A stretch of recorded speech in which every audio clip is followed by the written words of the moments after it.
Tuhan, angkatlah jiwaku lebih dekat kepadamu.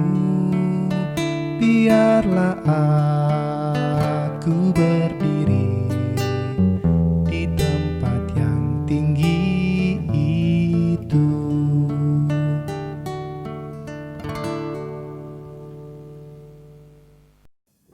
Sebelum kita mendengarkan akan firman Tuhan, ambillah waktu yang singkat ini untuk berdoa dalam hati kita masing-masing.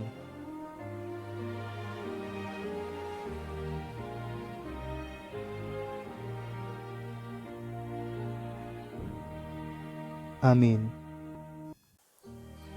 Pelajaran sekolah Sabat kita hari Selasa 16 Juni, judulnya Menghadapi Kesulitan dengan Rendah Hati. Bacalah Yakobus 4 ayat yang ke-6 sampai 10, 2 Tawarik 7 ayat yang ke-14, dan Zefanya 3 ayat yang ke-12. Dalam ayat-ayat tersebut, mengapakah kerendahan hati penting ketika kita mencoba mengatasi ayat-ayat yang sulit dalam Alkitab?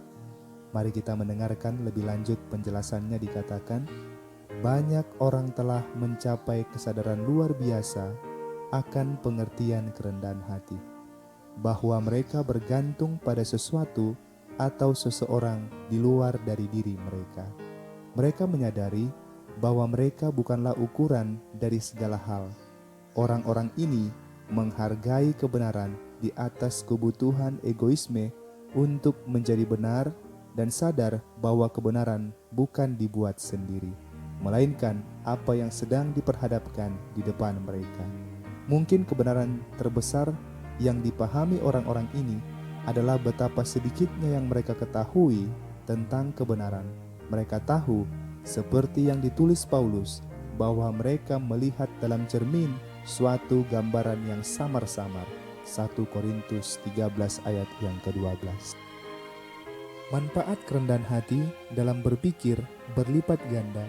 Kebiasaan penyelidikan yang rendah hati adalah pondasi dari segala pertumbuhan dalam pengetahuan, karena itu menghasilkan kebebasan yang secara alami, menghasilkan roh yang biasa diajar. Ini tidak berarti bahwa orang yang rendah hati pasti salah atau mereka akan selalu berubah pikiran dan tidak pernah memiliki keyakinan yang kuat. Ini berarti bahwa mereka tunduk pada kebenaran Alkitab. Mereka sadar akan keterbatasan pengetahuan mereka. Oleh karena itu, mereka mampu memperluas pengetahuan dan pemahaman tentang firman Tuhan dengan cara yang tidak dapat dilakukan oleh orang pintar, angkuh, dan sombong. Semua orang yang datang untuk mendapat bimbingan firman Tuhan dengan pikiran yang rendah hati dan rasa ingin tahu yang bertekad untuk mengetahui syarat keselamatan akan mengerti apa yang dikatakan oleh Alkitab. Tetapi mereka yang membawa roh tidak setuju pada penyelidikan firman akan mengambil dari penyelidikan itu roh yang tidak terdapat di dalamnya. Tuhan tidak akan berbicara kepada pikiran yang tidak peduli. Dia tidak akan menyanyiakan pengajarannya pada orang yang secara sadar tidak punya rasa hormat atau pikirannya sudah tercemar.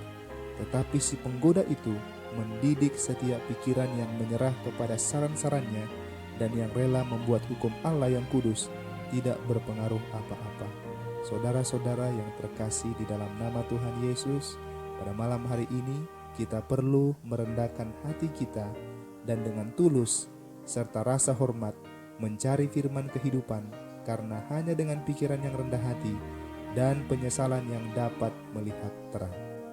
Pertanyaannya kepada kita pada malam hari ini, bagaimanakah Anda mendapat keseimbangan yang tepat antara kerendahan hati dan kepastian? Sebagai contoh, bagaimanakah Anda akan menjawab pertanyaan, bagaimanakah kalian orang-orang Advent begitu yakin benar tentang hari Sabat dan sebagian besar orang yang lain salah? Demikianlah bacaan pelajaran sekolah Sabat kita. Melalui pelajaran ini kita dapat mengerti bahwa kita perlu rendah hati dalam memahami dan mempelajari akan firman Tuhan. Karena dengan rendah hatilah kita akan melihat terang di dalam firman itu. Tuhan memberkati kita. Sampai jumpa.